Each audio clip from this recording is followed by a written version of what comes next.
optik melawai. Sementara itu lewat akun Instagramnya, Ole Romani menunjukkan perkembangan penanganan cederanya. Ole mengatakan operasi berjalan baik, segera kembali dan tetap ceria.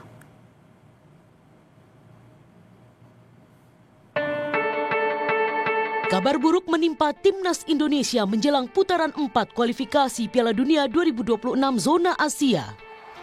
Pemain 25 tahun kelahiran Belanda kemungkinan besar akan absen pada pertandingan kualifikasi Piala Dunia ronde 4 zona Asia menghadapi Arab Saudi dan Irak Oktober mendatang.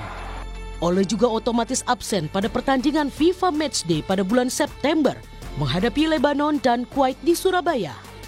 Pelatih Timnas Indonesia Patrick Kluivert menyatakan Ole terpaksa menepi dan menjalani operasi akibat patah tulang pada bagian kaki kanannya. Patrick Kluivert mengaku kecewa terkait insiden pada tur pramusim pekan lalu, mengingat Ole merupakan ujung tombak Timnas Indonesia. Unfortunately, there's no good news. Everybody knows that he broke his bone in his foot. So I'm very disappointed about this result. And also the way that it happened. It's not a good way, of course. But it's football. Nobody wanted to have this for Ole and also not for the national team. But this is unfortunately a fact.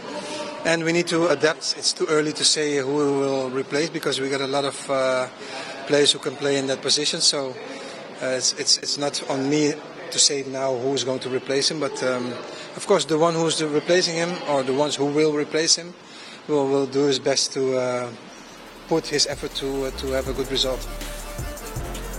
Absennya striker Timnas Indonesia pada putaran keempat kualifikasi Piala Dunia 2026 membuat analis sepak bola nasional Muhammad Kusnaini khawatir soal kekuatan lini depan skuad Garuda.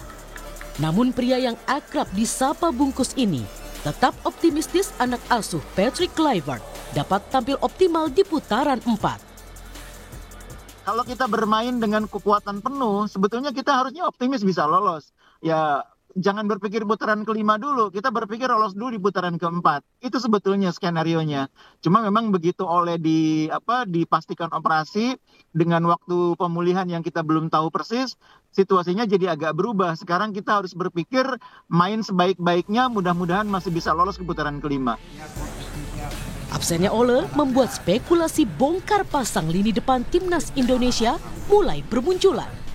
Seperti pemain 22 tahun Rafael Struijk yang baru saja bergabung dengan Dewa United dengan durasi kontrak 3 musim. Lalu Ragnar Oratmangun yang sering beroperasi di sayap kiri bisa dimainkan di posisi penyerang. Disusul Ramadan Sananta yang kini memperkuat klub Liga Super Brunei di PNM. Nama terakhir ada Hoki Caraka, penyerang 20 tahun yang jadi langganan timnas kelompok umur dan senior. Keempat nama ini bukan tidak mungkin dapat menggantikan posisi Ole pada putaran 4 kualifikasi Piala Dunia Oktober mendatang. Tim Liputan Kompas TV.